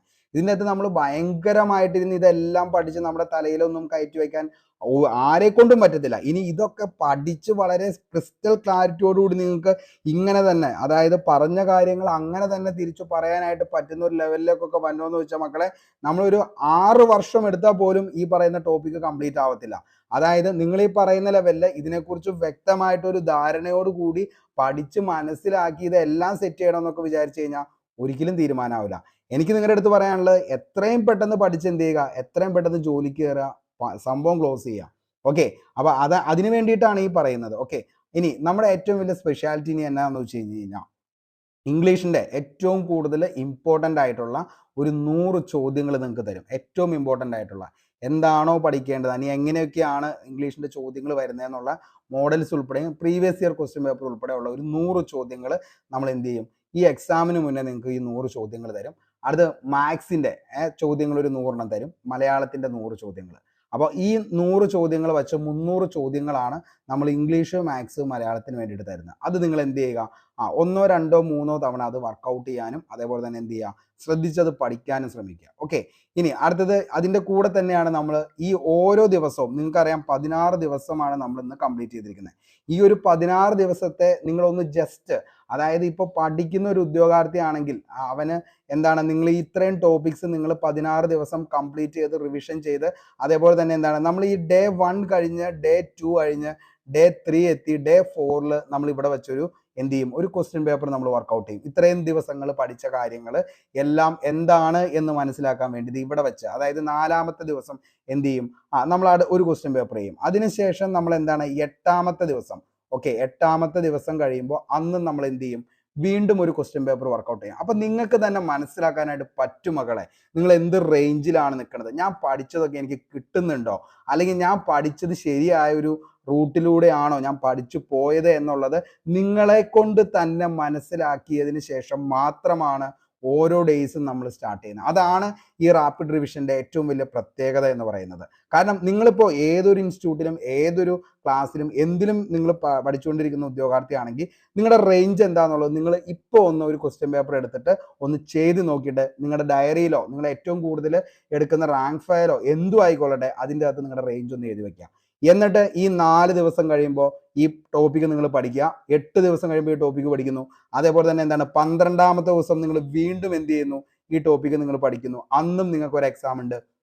വീണ്ടും നമ്മുടെ ലാസ്റ്റ് എന്താണ് ഈ പറയുന്ന 16ാമത്തെ ദിവസവും നമ്മൾ എന്ത് ചെയ്യും, ഒരു എക്സാം നടത്തും. അങ്ങനെ 4 മോഡൽ എക്സാംസ് നമ്മൾ ഇതിന്റെ കൂടെ തന്നെ പഠിച്ച് സെറ്റായിട്ട് പോകും. Okay, 4 exams. അതായത് നിങ്ങൾക്ക് എന്താണോ നിങ്ങൾ ഇത്രയും ദിവസം പഠിച്ചത്, അല്ലെങ്കിൽ ഇത്രയും ദിവസം പഠിച്ചിട്ട് നിങ്ങൾക്ക് എന്ത് കിട്ടി എന്നുള്ളത് നിങ്ങളോട് തന്നെ മനസ്സിലാക്കിയതിന് ശേഷമായിരിക്കും ഓരോ ദിവസവും നിങ്ങൾ പിന്നിട്ട് പോകുന്നത്. അതാണ് ഇതിൻ്റെ ഏറ്റവും വലിയ പ്രത്യേകത എന്ന് പറയുന്നത്. കാരണം എനിക്ക് നിങ്ങളെ ആരെയും പറ്റിക്കേണ്ടതായിട്ട് ഒരു കാര്യമില്ല. കാരണം നിങ്ങൾ ചെയ്യുന്നത് നിങ്ങൾ എന്താണെന്നുള്ളത് നിങ്ങൾ തന്നെ അറിഞ്ഞ് നിങ്ങളുടെ പോരായ്മകൾ മനസ്സിലാക്കി തന്നെ വേണം നിങ്ങൾ എന്ത് ചെയ്യാൻ, ഓരോ എക്സാമുകളും നിങ്ങൾ കംപ്ലീറ്റ് ചെയ്യാനായിട്ട്. ഓക്കെ, ഇനി ആ മോഡൽ എക്സാം കഴിഞ്ഞതിന് ശേഷം വീണ്ടും നമ്മൾ ഈ 100 ഇംഗ്ലീഷ്, 100 മാത്സ്, 100 മലയാളവും കംപ്ലീറ്റ് ചെയ്ത് കഴിയുമ്പോൾ വീണ്ടും നമ്മൾ ഒരു എക്സാം, അങ്ങനെ 5 മോഡൽ എക്സാംസ് ആണ് നമ്മൾ ഈ ഒരു സീരീസിൽ കംപ്ലീറ്റ് ചെയ്യുന്നത്. അപ്പോൾ 5 model exam plus previous year question paper workout, അതേപോലെ ഇത്രയും ടോപ്പിക്സ് എന്താണ് 2021 to 24 വരെ നമ്മൾ ഡീപ്പായിട്ട് നമ്മൾ പഠിച്ച് സെറ്റ് ചെയ്ത് പോകുന്നു. ഇത്രയും കാര്യങ്ങൾ ചെയ്യുന്ന ഒരു ഉദ്യോഗാർത്ഥിയാണെങ്കിൽ എന്തുകൊണ്ട് അവൻ ആദ്യത്തെ 100 റാങ്ക് ലിസ്റ്റിൽ വരാൻ പറ്റത്തില്ല? നിങ്ങൾ തന്നെ വിചാരിക്കുക. കാരണം അത്രത്തോളം ഡീപ്പായിട്ട് ഓരോ സബ്ജക്റ്റും നിങ്ങൾ പഠിച്ചു പോയൊരു ഉദ്യോഗാർത്ഥിയാണ് നിങ്ങൾ. 100% നിങ്ങൾ എന്ത് ചെയ്യും, ഇനി നിങ്ങളൊരു എന്താണ് കേരള PSC എക്സാം, അതായത് LDC കഴിഞ്ഞിട്ടും നിങ്ങൾ എന്താണ് ഈ ഒരു പഠനത്തിലേക്ക് വേണ്ടി പോകുന്ന ഉദ്യോഗാർത്ഥിയാണെങ്കിൽ നിങ്ങൾക്ക് ഒന്നും നോക്കണ്ട, നിങ്ങൾ ഈ പറയുന്ന ടോപ്പിക്സ് മാത്രം നിങ്ങൾ സിസ്റ്റമാറ്റിക് ആയിട്ട് പഠിച്ചു പോയാൽ മതി. അതിപ്പോൾ നിങ്ങൾ ചില ഉദ്യോഗാർത്ഥികൾക്കൊന്നും എന്തില്ല, നിലവിൽ പഠിക്കാനുള്ള സമയമില്ല. ചിലരൊക്കെ നിലവിൽ എന്താണ് വർക്ക് ചെയ്തുകൊണ്ടിരിക്കുന്ന ആളുകളാണ്. അതേപോലെ ചിലരൊക്കെ പഠിച്ചുകൊണ്ടിരിക്കുന്ന ഉദ്യോഗാർത്ഥികളുണ്ട്. അതേപോലെ തന്നെ എന്താണ് ജോലിക്ക് പോകുന്നവർ, അങ്ങനെ ഒത്തിരി പ്രതിസന്ധികളിലൂടെ തരണം ചെയ്ത് മുന്നോട്ടേക്ക് പോകുന്ന ഉദ്യോഗാർത്ഥികളാണെങ്കിലും നിങ്ങൾക്ക് എന്ത് ചെയ്യാനായിട്ട് പറ്റും, ഈ ഒരു റിവിഷൻ സ്ട്രാറ്റജി നിങ്ങൾ കീപ്പ് ചെയ്യുകയാണെങ്കിൽ നിങ്ങൾക്ക് കേരള PSC നടത്തുന്ന ഏതൊരു എക്സാമിനും 50 മാർക്ക് സിമ്പിളായിട്ട് എന്ത് ചെയ്യാൻ പറ്റും, സ്കോർ ചെയ്യാനായിട്ട് പറ്റുന്നതായിരിക്കും. 100% ഗ്യാരണ്ടിയാണ്. ഞാൻ നിങ്ങളുടെ അടുത്ത് ഉറപ്പ് തരികയാണ്. എന്തുകൊണ്ടാണ് ഇങ്ങനെ പറയുന്നത് വെച്ച് കഴിഞ്ഞാൽ ഞാൻ വന്ന ലിസ്റ്റുകളിൽ എല്ലാം ഞാൻ പഠിച്ചതും എന്താണ് ഈ ഒരു സ്ട്രാറ്റജി അനുസരിച്ചാണ്. അപ്പോൾ അതുകൊണ്ട് എന്ത് ചെയ്യുക, നിങ്ങൾ ഇങ്ങനെ തന്നെ പഠിച്ചു പോകാനായിട്ട് ശ്രമിക്കുക. നിങ്ങൾക്ക് ഉറപ്പായിട്ടും എന്ത് ചെയ്യാൻ പറ്റും, നല്ലൊരു റാങ്കിലേക്ക് വരാനായിട്ട് പറ്റും. ഇനി എന്താണ് ഇനി നമുക്ക് ഞാനിത് എന്തുകൊണ്ടാണ് ഇങ്ങനെ പറഞ്ഞതെന്നുള്ളതും ഇനി എന്തൊക്കെയാണ് നിങ്ങൾ ഇനി ചെയ്യാൻ പോകേണ്ടതെന്നുള്ളതാണ്. നമുക്ക് അതിൻ്റെ ഒരു മോഡലും എന്താണ് Day 1 റിവിഷൻ ആണ് ഇനി നമ്മൾ പോകുന്നത്. ഓക്കെ, അപ്പോൾ Day 1 ഇനി എന്തൊക്കെ കാര്യങ്ങൾ നമുക്ക് പഠിക്കണം എന്നുള്ളതാണ് ഞാൻ ഇനി പറയാൻ പോകുന്നത്. നമുക്ക് നേരെ നോക്കാം. Day 1 നമ്മൾ എടുത്തു നോക്കാം. Day 1 നമുക്ക് പഠിക്കാനായിട്ടുള്ള കാര്യങ്ങൾ. കാരണം ഇത് റാങ്ക് ഫയൽ നിങ്ങൾ എടുത്ത് നോക്കുകയാണെങ്കിൽ ഇതിൻ്റെ അകത്ത് ഏകദേശം ഒരു 150ഓളം പേജസ് ആണ് നമുക്ക് പഠിക്കേണ്ടത്. പക്ഷെ നമ്മൾ എന്ത് ചെയ്യുന്നു, ഇതിൻ്റെ പ്രീവിയസും ഏറ്റവും ഇമ്പോർട്ടൻ്റ് ആയിട്ടുള്ള കാര്യങ്ങളും മാത്രം ചർച്ച ചെയ്യണം. അതായത് കേരളം, യൂറോപ്യന്മാരുടെ വരവ്, യൂറോപ്യന്മാരുടെ സംഭാവന, മാർത്താണ്ഡവർമ്മ മുതൽ ശ്രീ ചിത്ര തിരുനാൾ വരെ തിരുവിതാംകൂറിന്റെ ചരിത്രം, സാമൂഹ്യ മത നവോത്ഥാന പ്രസ്ഥാനങ്ങൾ, കേരളത്തിലെ ദേശീയ പ്രസ്ഥാനങ്ങൾ, കേരള ചരിത്രത്തിലെ സാഹിത്യ സ്രോതസ്സുകൾ, ഐക്യ കേരള പ്രസ്ഥാനം, 1956 ശേഷമുള്ള കേരളത്തിലെ സാമൂഹ്യ രാഷ്ട്രീയ ചരിത്രം. അപ്പോൾ ഇത്രയും കാര്യങ്ങളാണ് ഇതിൻ്റെ അകത്ത് വരുന്നത്. അപ്പോൾ നമുക്ക് നേരെ എന്ത് ചെയ്യാം, ടോപ്പിക്കിലേക്ക് പോകാം. നമുക്ക് Day 1 നമുക്ക് സ്റ്റാർട്ട് ചെയ്യാം. അപ്പോൾ നിങ്ങൾക്ക് മനസ്സിലാവും എന്തൊക്കെ കാര്യങ്ങളാണ് ഈ ഒരു ടോപ്പിക്കിൽ നിന്ന് നമ്മൾ പഠിക്കേണ്ടത്. ഇത്രയും വൈഡ് ആയിട്ടുള്ള ഒരു ഏരിയ ആണ്. ആ വൈഡ് ആയിട്ടുള്ള ഏരിയ മൊത്തം നമുക്ക് പഠിച്ചു തീർക്കാനായിട്ട് എന്താണ് വളരെ സിമ്പിളായിട്ട് ഏകദേശം ഒരു 40ഓ 50ഓളം ചോദ്യങ്ങളിൽ നിന്ന് എന്ത് ചെയ്യാൻ പറ്റും, ഈ ഒരു ഏരിയ നമുക്ക് എന്ത് ചെയ്യാം, ഫുള്ളായിട്ട് കവർ ചെയ്യാനായിട്ട് പറ്റും. അതാണ് ഈ റാപ്പിഡ് റിവിഷൻ എന്നുകൊണ്ട് ഉദ്ദേശിക്കുന്നത്. ഓക്കെ, അപ്പോൾ നമുക്ക് എന്ത് ചെയ്യാം, Day 1 പോകാം. Day 1 നമുക്ക് പഠിക്കാനുള്ളത് യൂറോപ്യന്മാരുടെ വരവും സംഭാവനകളും എന്ന് പറയുന്ന ടോപ്പിക്കാണ്. ഫസ്റ്റ് ക്വസ്റ്റ്യനിലേക്ക് പോവാം. ഇന്ത്യയിലെ 2ാമത്തെ പോർച്ചുഗീസ് വൈസ്രോയി ആരാണ്? 10ാം ക്ലാസ് പ്രാഥമിക പരീക്ഷയിൽ ചോദിച്ച ചോദ്യമാണ്. ഇന്ത്യയിലെ 2ാമത്തെ പോർച്ചുഗീസ് വൈസ്രോയി ആരാന്നുള്ളത്. ആരാണ്? അൽഫോൺസ ഡി അൽബുക്കർക്കാണ് ഇന്ത്യയിലെ രണ്ടാമത്തെ പോർച്ചുഗീസ് വൈസ്രോയി എന്ന് പറയുന്നത്. ഓക്കെ, അപ്പോൾ ഇന്ത്യയിലെ രണ്ടാമത്തെ പോർച്ചുഗീസ് വൈസ്രോയി ആരാണ്? അൽഫോൺസ ഡി അൽബുക്കർക്കാണ്. ഓക്കെ, ഇനി ഇന്ത്യൻ സമുദ്രത്തിന്റെ ആധിപത്യത്തിന് വേണ്ടി കാട്ടസ് വ്യവസ്ഥ നടപ്പിലാക്കിയ പാശ്ചാത്യ രാജ്യം ഏതായിരുന്നു? രണ്ടാമത്തെ ചോദ്യമാണ് കേട്ടോ ഈ ഒരു വിഭാഗത്തിൽ നിന്നും. അത് ആരാണ്? പോർച്ചുഗീസുകാരാണ് എന്ത് കാട്ടസ് വ്യവസ്ഥ എന്ന് പറയുന്നത് നടപ്പാക്കിയത്. അതായത് ഇന്ത്യൻ മഹാസമുദ്രത്തിലൂടെ കടന്നു വരുന്ന ഓരോ കപ്പലിനും കൊടുക്കേണ്ട നികുതി അല്ലെങ്കിൽ പാസിന് പറയുന്ന പേരായിരുന്നു എന്തെന്ന് പറയുന്നത്? കാട്ടസ് വ്യവസ്ഥ എന്നുള്ളത്. അതൊക്കെ നമ്മൾ ഡീപ്പായിട്ട് എന്ത് ചെയ്യുന്നുണ്ട്? ആ ഒരു ടോപ്പിക്കിൽ ഹോട്ട് ടോപ്പിക്സിൽ കംപ്ലീറ്റ് ചെയ്ത് പോയേക്കുന്നതാണ്. ഫീമെയിൽ അസിസ്റ്റന്റ് പ്രസിഡന്റ് ഓഫീസർ 2023 ചോദിച്ച ചോദ്യമാണ്. ഓക്കെ, അടുത്തത് ഇന്ത്യൻ സമുദ്രത്തിലെ വ്യാപാരത്തിന് മേൽ കുത്തക സ്ഥാപിക്കുന്നതിനുള്ള വ്യവസ്ഥയായ കാട്ടസ് കൊണ്ടുവന്നത് താഴെ പറയുന്നവയിൽ ആരാണ്? LDC ഡാറ്റ എൻട്രി ഓപ്പറേറ്റർ 2023 ചോദിച്ച ചോദ്യമാണ്. അതും ആര് തന്നെയാ? പോർച്ചുഗീസുകാരാണ് ഈ പറയുന്ന കാട്ടസ് വ്യവസ്ഥ കൊണ്ടുവന്നത്. കാട്ടസ് എന്ന് പറയുന്നത് നമ്മൾ പറഞ്ഞു എന്താണ്? ഈ പറയുന്ന സമുദ്രത്തിലൂടെ കടന്നു വരുന്നതിന് വേണ്ടിയിട്ട് പോർച്ചുഗീസുകാർക്ക് കൊടുക്കേണ്ട നികുതി അല്ലെങ്കിൽ പാസിന് പറയുന്ന പേരാണ് കാട്ടസ് എന്ന് പറയുന്നത്. ഓക്കെ, ഇനി പോർച്ചുഗീസുകാരുടെ കയ്യിൽ നിന്ന് ചാലിയം കോട്ട തിരിച്ചു പിടിച്ച സാമൂതിരി ആരാണ്? Khadi board LDC prelims 2023 എഴുതിയേക്കുന്ന ഉദ്യോഗാർത്ഥിയാണ്. നിങ്ങൾ ഈ ചോദ്യം കണ്ടിട്ടുണ്ടാവും. അതാരാണ്? കുഞ്ഞാലി മരക്കാർ മൂന്നാമനാണ്. ആരാണ്? കുഞ്ഞാലി മരക്കാർ മൂന്നാമൻ. അടുത്തത് കേരളത്തിൽ ബ്രിട്ടീഷുകാരുടെ പ്രത്യക്ഷ ഭരണത്തിലുണ്ടായിരുന്ന മേഖല താഴെ പറയുന്നവയിൽ ഏതാണെന്നുള്ളതായിരുന്നു 10ാം ക്ലാസ് പ്രാഥമിക പരീക്ഷ സ്റ്റേജ് 1 ചോദിച്ച ചോദ്യമാണ്. ഉത്തരം എന്താണ്? മലബാർ ആണ്. ഓക്കെ, മലബാർ ബ്രിട്ടീഷുകാർക്ക് ലഭിക്കാനിടയാക്കിയ ഉടമ്പടി അറിയപ്പെട്ടിരുന്ന പേരാണെന്ത്? ശ്രീരംഗപട്ടണം ഉടമ്പടി. LGS അതായത് യൂണിവേഴ്സിറ്റി LGS പ്രിലിംസ് സ്റ്റേജ് 1 ചോദിച്ച ചോദ്യമാണ്. മലബാർ ബ്രിട്ടീഷുകാർക്ക് ലഭിക്കാനിടയാക്കിയ ഉടമ്പടി ഏതാണെന്ന് ചോദിച്ചാൽ അതാണ് ശ്രീരംഗപട്ടണം ഉടമ്പടി. മലബാർ ബ്രിട്ടീഷ് ഭരണത്തിന്റെ കീഴിലായ ഈ പ്രസ്താവനയുമായി ബന്ധപ്പെട്ട ശരിയായ വസ്തുതകൾ ഏതാണ്? ശ്രീരംഗപട്ടണം ഉടമ്പടി പ്രകാരം ആ വസ്തുത ശരിയാണ്. കാനിങ് പ്രഭുവിന്റെ തീരുമാനം അനുസരിച്ച് പ്രസ്താവന തെറ്റാണ്. മൈസൂർ യുദ്ധത്തിൽ ടിപ്പുവിന്റെ തോൽവിയെ തുടർന്ന്. അപ്പോൾ 1ഉം 3ഉം എന്ന് പറയുന്നതാണ് നമ്മുടെ ഇതിൻ്റെ അകത്ത് ശരിയായിട്ടുള്ള പ്രസ്താവന എന്ന് പറയുന്നത്. മലയാളത്തിലെ ആദ്യത്തെ വ്യാകരണ ഗ്രന്ഥം തയ്യാറാക്കിയത് ആരാണെന്ന് ചോദിച്ചാൽ ആഞ്ചലോസ് ഫ്രാൻസിസ് ആണ്. Khadi board LDC prelim stage 4നും 3നും ചോദിച്ച ചോദ്യമാണ്. രാജ്യസമാചാരം എന്ന പത്രം ആരംഭിച്ചത് ആരാണ്? ഹെർമൻ ഗുണ്ടർട്ടാണ് രാജ്യസമാചാരം എന്ന പത്രം ആരംഭിച്ചത്. യൂണിവേഴ്സിറ്റി LGSന് ചോദിച്ച ചോദ്യമാണ് സ്റ്റേജ് 1. അത് ആദ്യമായി മലയാളം നിഘണ്ടു സമാഹരിച്ച് തയ്യാറാക്കിയത് +2 ലെവൽ പ്രിലിം സ്റ്റേജ് 2 ആരാണ്? ഗുണ്ടർട്ടാണ്. ഓക്കെ, ഹെർമൻ ഗുണ്ടർട്ടാണ്. അപ്പോൾ ഈ ഒരു ചോദ്യം ചോദിച്ചത് +2 ലെവൽ പ്രിലിംസിലായിരുന്നു. താഴെ തന്നിരിക്കുന്ന പ്രസ്താവനയിൽ ഹെർമൻ ഗുണ്ടർട്ടുമായി ബന്ധപ്പെട്ടത് ഏതാണ്? ഹെർമൻ ഗുണ്ടർട്ട് ചർച്ച് മിഷൻ സൊസൈറ്റിയിലെ അംഗമായിരുന്നു. രാജ്യസമാചാരം, പശ്ചിമോദയം എന്നീ പേരുകളിൽ 2 മലയാളം പത്രങ്ങൾ ആരംഭിച്ചു. 1846 ഇംഗ്ലീഷ് മലയാളം നിഘണ്ടു പ്രസിദ്ധീകരിച്ചു. നമുക്ക് ഓപ്ഷൻ എയും ബിയുമാണ് ഇതിൻ്റെ അകത്ത് എന്ത് ശരിയായിട്ടുള്ളത്. ഹെർമൻ ഗുണ്ടർട്ട് ചർച്ച് മിഷൻ സൊസൈറ്റിയിൽ അംഗമായിരുന്നു. അതേപോലെ രാജ്യസമാചാരം, പശ്ചിമോദയം എന്നീ പേരുകളിൽ 2 മലയാള പത്രങ്ങൾ ആരംഭിച്ചു. ഓക്കെ, ഇനി അടുത്തത് നമുക്ക് ചോദിച്ചേക്കുന്നത് കേരളത്തിലെ വിദ്യാഭ്യാസ രംഗത്ത് പ്രവർത്തിച്ച ക്രിസ്ത്യൻ മിഷണറി സംഘമായ ബാസിൽ ഇവാഞ്ചലിക്കൽ മിഷൻ താഴെ പറയുന്നവയിൽ ഏത് വിഭാഗം കേന്ദ്രീകരിച്ചാണ് പ്രവർത്തിച്ചിരുന്നത്? LGS സീമാനാണ്. മലബാർ വിഭാഗം കേന്ദ്രീകരിച്ചാണ് എന്ത് പ്രവർത്തിച്ചിരുന്നത്? ഈ പറയുന്ന കേരളത്തിലെ വിദ്യാഭ്യാസ രംഗത്ത് പ്രവർത്തിച്ചിരുന്ന ക്രിസ്ത്യൻ മിഷണറി സംഘമായ ബാസൽ ഇവാഞ്ചലിക്കൽ മിഷൻ പ്രവർത്തിച്ചിരുന്നത്. ഇനി London mission society, church mission society, Basel evangelical mission. Malabar മേഖലയിലെ വിദ്യാഭ്യാസ പ്രവർത്തനങ്ങൾക്ക് ഇവരിൽ ആരാണ് നേതൃത്വം നൽകിയത് എന്നാണ് ചോദിച്ചത്. LDC എക്സ് സർവീസ്മാൻ 2023 ചോദിച്ച ചോദ്യമാണ്. ബാസൽ ഇവാഞ്ചലിക്കൽ മിഷൻ അല്ലെങ്കിൽ BEM ആണ്. ഓക്കെ, ഇനി അത്രയും കാര്യങ്ങൾ അതിൻ്റെ അകത്ത് വന്നിട്ടുണ്ട്. ഓക്കെ മക്കളെ, നിങ്ങളൊന്ന് നോക്കി. അതായത് ഈ പറയുന്ന നമ്മുടെ യൂറോപ്യന്മാരുടെ ആഗമനം എന്ന് പറയുന്ന ഒരു ടോപ്പിക് ഉണ്ട്. ശരിക്കും പറഞ്ഞു കഴിഞ്ഞാൽ അത്രയും വലിയൊരു ടോപ്പിക്കിൽ നിന്ന് ഏകദേശം ഒരു 12ഓ 10ഓ ചോദ്യങ്ങളാണ് വന്നിട്ടുള്ളൂ. ആ ചോദ്യങ്ങൾ ഞാൻ വളരെ വ്യക്തമായി എക്സ്പ്ലെയിൻ ചെയ്തുകൊണ്ടാണ് നമ്മുടെ ഹോട്ട് ടോപ്പിക്സിൽ ക്ലാസ് ഇട്ടിരിക്കുന്നത്. അതിൻ്റെ റിവിഷൻ്റെ സമയത്ത് ഇങ്ങനെയാണ് നമ്മൾ എന്ത് ചെയ്യേണ്ടത്, ഓരോ ടോപ്പിക്കും പഠിക്കേണ്ടത്. എന്തൊക്കെയാണോ PSC ചോദിച്ചേക്കുന്നത് അല്ലെങ്കിൽ ഇനി ചോദിക്കാൻ ചാൻസ് ഉള്ളത് എന്തൊക്കെയാണോ അതറിഞ്ഞുകൊണ്ട് എന്ത് ചെയ്യുക, പഠിച്ചു പോവുക.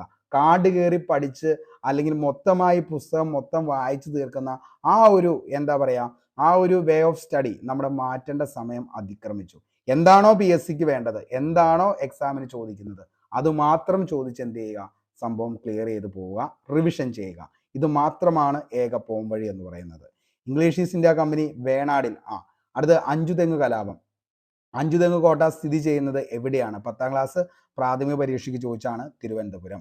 കുരുമുളകിന്റെ വ്യാപാര കുത്തക ബ്രിട്ടീഷുകാർ സ്വന്തമാക്കുന്നതുമായി ബന്ധപ്പെട്ടുണ്ടായ കലാപം ഏതാന്ന് ചോദിച്ചാൽ അത് അഞ്ചുതെങ്ങ് കലാപമാണ്. അഞ്ചുതെങ്ങ് കലാപം നടന്ന വർഷം എന്നാന്ന് ചോദിച്ചാൽ 1697 ഓക്കെ. ഇംഗ്ലീഷ് ഈസ്റ്റ് ഇന്ത്യ കമ്പനിക്ക് വേണാട്ടിലുണ്ടായിരുന്ന ഏറ്റവും പ്രധാനപ്പെട്ട പണ്ടകശാല ഏതായിരുന്നു? അഞ്ചുതെങ്ങ്. ചോദിച്ച ചോദ്യമാണ് പ്രീവിയസ്. അഞ്ചുതെങ്ങ് കലാപം നടന്നത് 1697. അഞ്ചുതെങ്ങ് കലാപത്തിന്റെ പ്രധാന കാരണമായിരുന്നു കുരുമുളകിന്റെ വ്യാപാര കുത്തക ബ്രിട്ടീഷുകാർ സ്വന്തമാക്കിയത്. ഇംഗ്ലീഷ് ഈസ്റ്റ് ഇന്ത്യ കമ്പനിക്ക് വേണാടിലുണ്ടായിരുന്ന ഏറ്റവും പ്രധാനപ്പെട്ട പണ്ടകശാലയാണ് അഞ്ചുതെങ്ങ്. തിരുവനന്തപുരത്തെ അഞ്ചുതെങ്ങിൽ ഇംഗ്ലീഷുകാർക്ക് കോട്ടയം സ്ഥാപിക്കാൻ അനുവാദം നൽകിയ വേണാട് ഭരണാധികാരിയായിരുന്നു ഉമയമ്മ റാണി. ഈ ഉമയമ്മ റാണി അതർവൈസ് നോണസ് എന്ത്? ആറ്റിങ്ങൽ റാണി എന്ന പേരിൽ അറിയപ്പെട്ടതും ആര് തന്നെയാണ്? ഉമയമ്മ റാണി തന്നെയാണ്. അഞ്ചുതെങ്ങ് കോട്ട പണി കഴിപ്പിക്കാൻ ആറ്റിങ്ങൽ റാണിയിൽ നിന്നും അനുവാദം നേടിയെടുത്ത ബ്രിട്ടീഷുകാരൻ വേണമെങ്കിൽ ചോദിക്കാം, ജോൺ ബ്രോബോൺ ആണ്. ജോൺ ബ്രോബോൺ. ഓക്കെ. 1654 പണ്ടകശാല തുറന്നു. 1690 കോട്ട കെട്ടാനുള്ള അനുമതിയും കൊടുത്തു. അഞ്ചുതെങ്ങ് കോട്ടയുടെ പണി പൂർത്തിയായ വർഷം 1695. ബ്രിട്ടീഷുകാരുടെ കേരളത്തിലെ പണ്ടകശാലയാണ് വിഴിഞ്ഞം, അഞ്ചുതെങ്ങ്, തലശ്ശേരി. താഴെ കൊടുത്തിരിക്കുന്നവയിൽ ബ്രിട്ടീഷുകാർക്കെതിരെ കേരളത്തിൽ നടന്ന കലാപങ്ങളിൽ ആദ്യത്തേത് ഏതാണെന്ന് ചോദിച്ചാൽ അതാണ് ഏതെന്ന് പറയുന്നത്? ആറ്റിങ്ങൽ കലാപം. ഓക്കെ. അപ്പൊ മകളെ ഒന്ന് നോക്കി. അതായത് ഈ പറയുന്ന അഞ്ചുതെങ്ങ് കലാപവുമായി ബന്ധപ്പെട്ട് 3 ചോദ്യങ്ങളാണ് PSC ചോദിച്ചിട്ടുള്ളൂ. പക്ഷേ നമ്മൾ അത് പഠിക്കാനായിട്ട് പോവുകയാണെങ്കിൽ ഏകദേശം ഒരു 2-2.5 പേജ് വരുന്ന കാര്യങ്ങളാണ്. പക്ഷെ ഇത് മൊത്തമായിട്ട് പഠിക്കേണ്ട കാര്യമുണ്ടോ? ഇല്ല.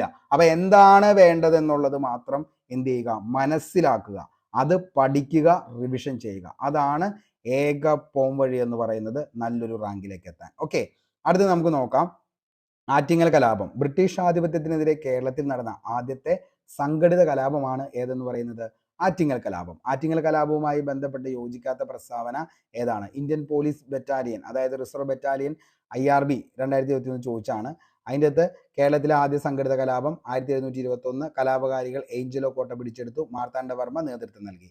ഇതിൻ്റെ അകത്ത് തെറ്റായിട്ടുള്ള യോജിക്കാത്ത പ്രസ്താവന എന്ന് പറയുന്നത് മാർത്താണ്ഡവർമ്മയാണ് നേതൃത്വം നൽകിയത് എന്നുള്ളതാണ്. അടുത്ത്, എവിടെ നിന്നുള്ള ബ്രിട്ടീഷ് സൈന്യമാണ് ആറ്റിങ്ങൽ കലാപം അടിച്ചമർത്തിയത്? തലശ്ശേരി. 10ാം ക്ലാസ് പ്രാഥമിക പരീക്ഷ 2021 ചോദിച്ചാണ്. കേരളത്തിൽ ബ്രിട്ടീഷുകാർക്കെതിരെ നടന്ന ആദ്യ സംഘടിത കലാപം ഏതാണെന്ന് ചോദിച്ചാൽ അതാണ് ആറ്റിങ്ങൽ കലാപം. മോസ്റ്റ്ലി റിപ്പീറ്റഡ് ആണ് ഈ ഒരു ചോദ്യം എന്ന് പറയുന്നത്. PSC എക്സാമിന് ഈ പറയുന്ന കേരള ഹിസ്റ്ററിയുമായി ബന്ധപ്പെട്ട് ചോദിക്കുന്ന ഏറ്റവും ഇമ്പോർട്ടൻ്റ് ആയിട്ടുള്ള ഒരു ചോദ്യമാണ് ഈ പറയുന്ന കേരളത്തിൽ ബ്രിട്ടീഷുകാർക്കെതിരെ നടന്ന ആദ്യ സംഘടിത കലാപം ഏതാണെന്ന് ചോദിച്ചാൽ അത് ആറ്റിങ്ങൽ കലാപമാണ്. ആറ്റിങ്ങൽ കലാപത്തിനുള്ള പ്രധാന കാരണങ്ങൾ എന്ന് ചോദിച്ചാൽ വൻതോതിലുള്ള അഴിമതി, കുരുമുളക് വിലയിൽ കമ്പനി കാണിച്ച ക്രമക്കേട്, അതേപോലെ തന്നെ എന്താണ്, കൂടാതെ ബ്രിട്ടീഷുകാർ ആറ്റിങ്ങൽ റാണിക്ക് നൽകിയിരുന്ന പാരിതോഷികം പ്രാദേശിക ഫ്യൂഡൽ പ്രഭുക്കളായ പിള്ളമാരിലൂടെ എത്തിക്കാൻ വിസമ്മതിച്ച ബ്രിട്ടീഷുകാർ 140 സൈന്യക്കാരുടെ അകമ്പടിയോടെ അത് നേരിട്ട് എത്തിക്കാൻ ശ്രമിച്ചു. അതേപോലെ ആറ്റിങ്ങൽ കലാപം നടന്ന സമയത്ത് വേണാട് രാജാവാരാന്ന് ചോദിച്ച മക്കളെ, അത് ആദിത്യവർമ്മയാണ്. ഇതിൻ്റെ അകത്ത് ഏറ്റവും കൂടുതൽ നമ്മളെ കൺഫ്യൂസിങ് ആക്കുന്ന ഒരു സംഭവം എന്ന് പറയുന്നത് ഈ സാധനമാണ്. ഏറ്റവും കൂടുതൽ തവണ PSC ചോദിച്ചിട്ടുണ്ട്. എല്ലാ ഉദ്യോഗാർത്ഥികൾക്കാണെങ്കിലും പെട്ടെന്ന് ചോദിക്കുമ്പോൾ എന്ത് ചെയ്യുന്നത്, ഒരു മിന്നൽ പോലെ വരുന്ന ഒരു ചോദ്യം അല്ലെങ്കിൽ കൺഫ്യൂഷൻ ഉണ്ടാക്കുന്ന ഒരു ചോദ്യമാണ്. ബ്രിട്ടീഷുകാർക്കെതിരെ കേരളത്തിൽ നടന്ന ആദ്യ കലാപമാണ് അത് അഞ്ചുതെങ്ങ് കലാപം. ബ്രിട്ടീഷുകാർക്ക് എതിരെ കേരളത്തിൽ നടന്ന ആദ്യ കലാപം അഞ്ചുതെങ്ങ് കലാപം. എന്നാൽ കേരളത്തിൽ ബ്രിട്ടീഷുകാർക്കെതിരെ നടന്ന ആദ്യ സംഘടിത കലാപം ഏതാണെന്ന് ചോദിച്ചാൽ അതാണ് ആറ്റിങ്ങൽ കലാപം. ഓക്കെ. ഇനി പഴശ്ശി വിപ്ലവം ഏകദേശം ഒരു 8-9 പേജിൽ നിൽക്കുന്ന സാധനമാണ്. നമ്മൾ എന്ത് ചെയ്യാൻ പോകുന്നത്? ഏകദേശം ഒരു 10 ചോദ്യത്തിലൂടെ ഈ പരിപാടി ക്ലോസ് ചെയ്യാൻ പോകുന്നത്. ഓക്കെ. പഴശ്ശി വിപ്ലവം. കേരള സിംഹം എന്ന പേരിൽ അറിയപ്പെടുന്ന ആരാ ചോദിച്ചാൽ പഴശ്ശിരാജ. ബീറ്റ് ഫോറസ്റ്റ് ഓഫീസർ 2022 ചോദിച്ച ചോദ്യമാണ്. വീരകേരള സിംഹം എന്ന ഇന്ത്യൻ സ്വാതന്ത്ര്യ സമരചരിത്രത്തിൽ വിശേഷിപ്പിക്കുന്ന ആരെയാ? പഴശ്ശിരാജയാണ്. ഓക്കെ.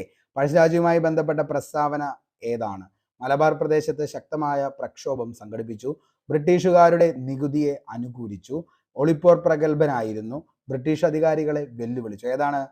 ഓപ്ഷൻ ബി ആണ്. ബ്രിട്ടീഷുകാർ നികുതിയെ അനുകൂലിച്ചു എന്നുള്ളതാണ് ഇതിൻ്റെ അകത്ത് ബന്ധപ്പെടാത്ത അല്ലെങ്കിൽ തെറ്റായ പ്രസ്താവന എന്ന് പറയുന്നത്. അടുത്ത്, ഏത് വിപ്ലവവുമായി സാക്ഷ്യം വഹിച്ച മലയാണ് പുരളിമല? നമുക്കറിയാം ഏതാ?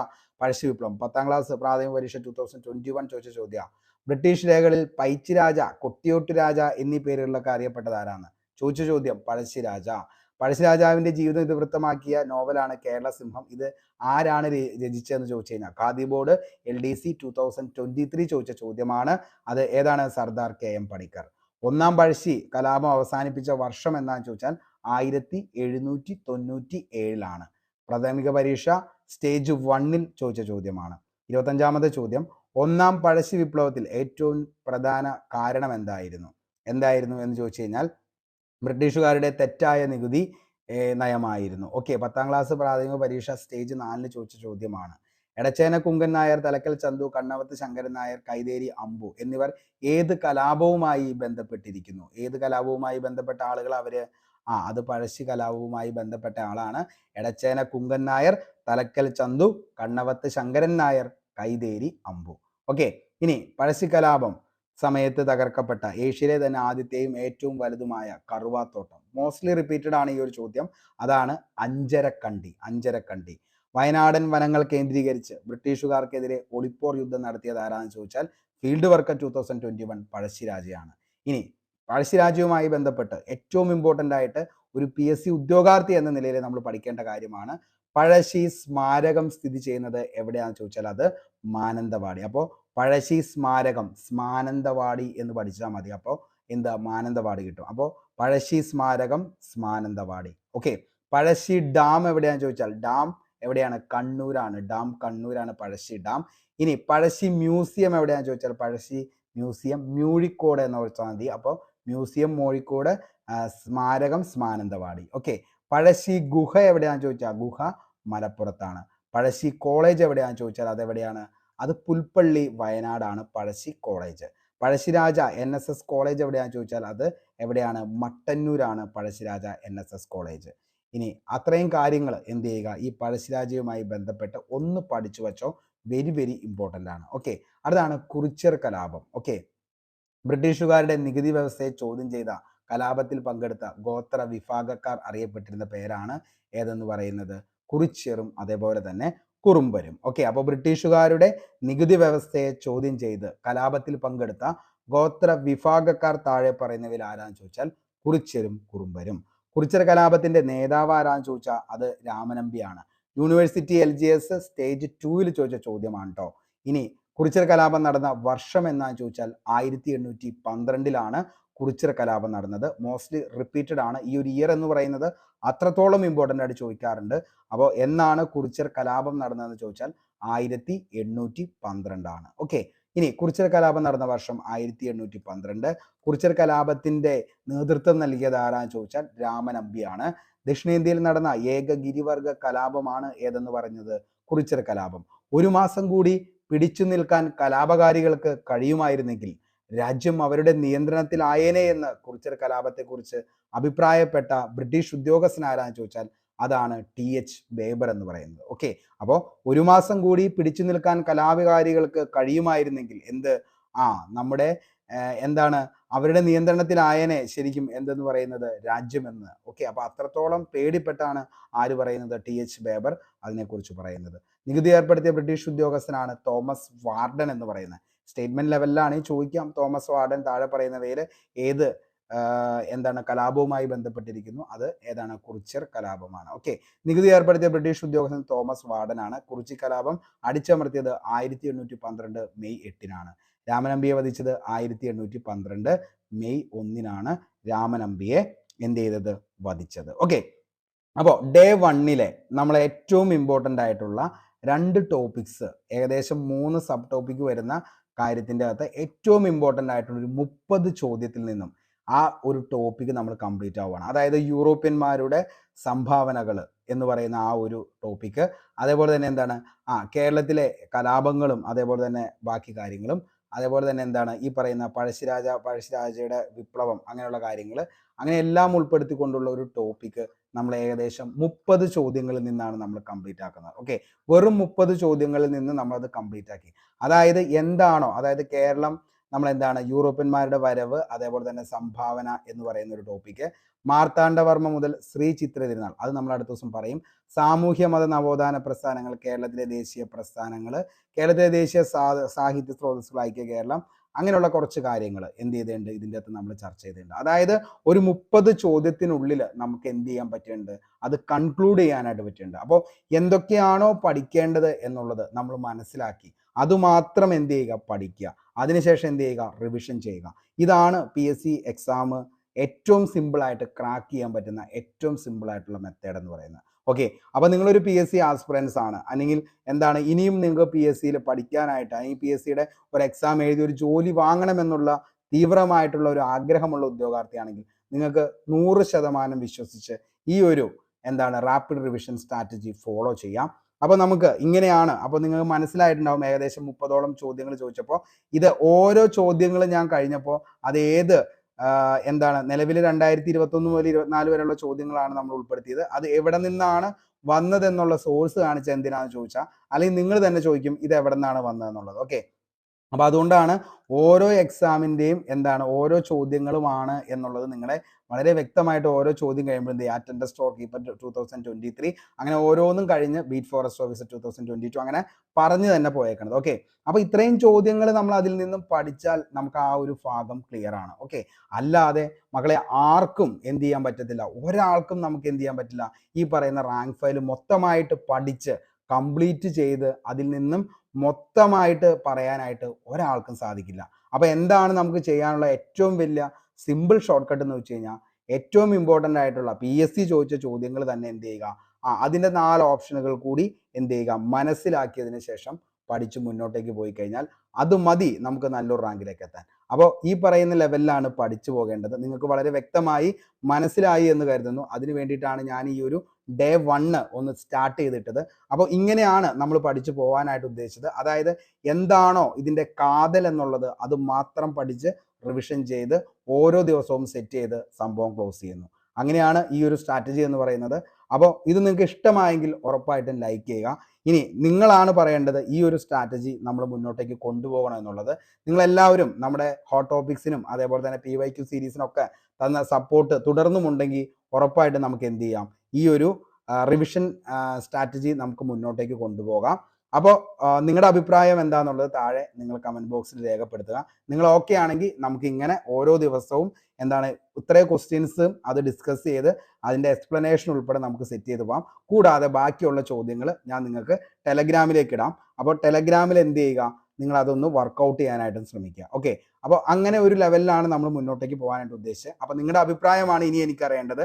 ഞാൻ പറഞ്ഞ കാര്യങ്ങൾ നിങ്ങൾക്ക് വേണ്ട ടൈം ടേബിൾ നിങ്ങൾക്ക് തന്നിട്ടുണ്ട്. ഇത് നിങ്ങൾക്ക് വേണമെങ്കിൽ കസ്റ്റമൈസ് ചെയ്ത് നിങ്ങളുടേതായിട്ടുള്ള ലെവലിൽ നിങ്ങൾക്ക് വേണമെങ്കിൽ എന്ത് ചെയ്യാം, സെറ്റ് ചെയ്ത് പഠിക്കാവുന്നതാണ്. ഒരിക്കലും ഞാൻ ഇത് തന്നെ ഫോളോ ചെയ്യണമെന്ന് പറയുന്നില്ല.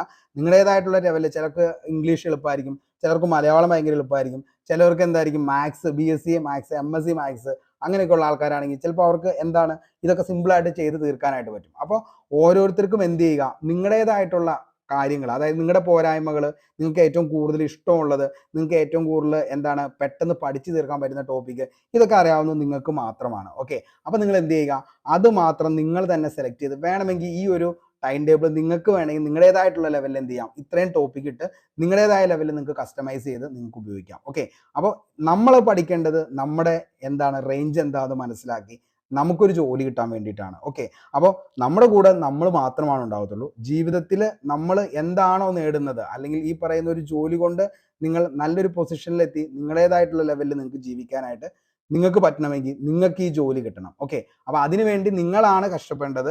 കഷ്ടപ്പെട്ട് പഠിച്ച് എന്ത് ചെയ്യുക, ജോലി കയറുക. അതേപോലെ എന്ത് ചെയ്യുക, സിമ്പിൾ ആയിട്ടുള്ള മെത്തേഡുകൾ നമ്മൾ എപ്പോഴും എന്ത് ചെയ്യുക, യൂസ് ചെയ്യാനായിട്ട് ശ്രമിക്കുക. മൊത്തം കാണാപ്പാഠം പഠിച്ച് എന്ത് ചെയ്യുക, എക്സാം എഴുതി അത് ജയിക്കുക എന്നുള്ളതൊന്നും ഒരിക്കലും ഈ ഒരു കാലഘട്ടത്ത് നടപടിയുള്ള കേസല്ല. പിന്നെ ഒരു കാര്യം കൂടി പറഞ്ഞോട്ടെ, ഈ ഒരു LDC കഴിഞ്ഞതിന് ശേഷം ഇനി 3 വർഷങ്ങൾക്ക് അപ്പുറമാണ് ഒരു എക്സാമിനെ കുറിച്ച് നമ്മൾ നോക്കുന്നത്. ഇനിയും അതായത് ഒരു 6 മാസം നിങ്ങൾ ഇതിലേക്ക് വേണ്ടി തയ്യാറെടുത്ത് പഠിച്ച ഉദ്യോഗാർത്ഥി, നമ്മുടെ ക്ലാസ് തുടങ്ങി അന്ന് മുതൽ നമ്മൾ പറയുന്നതാണ്, നിങ്ങൾക്ക് എന്ത് ചെയ്യാൻ പറ്റും, നല്ലൊരു റേഞ്ചിലേക്ക് ഇപ്പോൾ വരാൻ പറ്റിയിട്ടുണ്ടാവും. ഒരു LDCയുടെ റാങ്ക് ഫയൽ കംപ്ലീറ്റ് ചെയ്യാനുണ്ടാവും, PYQ സീരീസ് കംപ്ലീറ്റ് ചെയ്യാനുണ്ടാവും, നമ്മുടെ ഹോട്ട് ടോപ്പിക്സ് കംപ്ലീറ്റ് ചെയ്ത ഒരു ഉദ്യോഗാർത്ഥി ഒക്കെ ആണെങ്കിൽ ഈ റിവിഷൻ നിങ്ങൾക്ക് 100% എന്തായിരിക്കും, ഒരു മുതൽക്കൂട്ട് തന്നെയായിരിക്കും. ഓക്കെ, അപ്പോൾ ഒത്തിരി നാളിലേക്ക് ഈ പഠനം മുന്നോട്ടേക്ക് പോകാനായിട്ട് ശ്രമിക്കരുത്.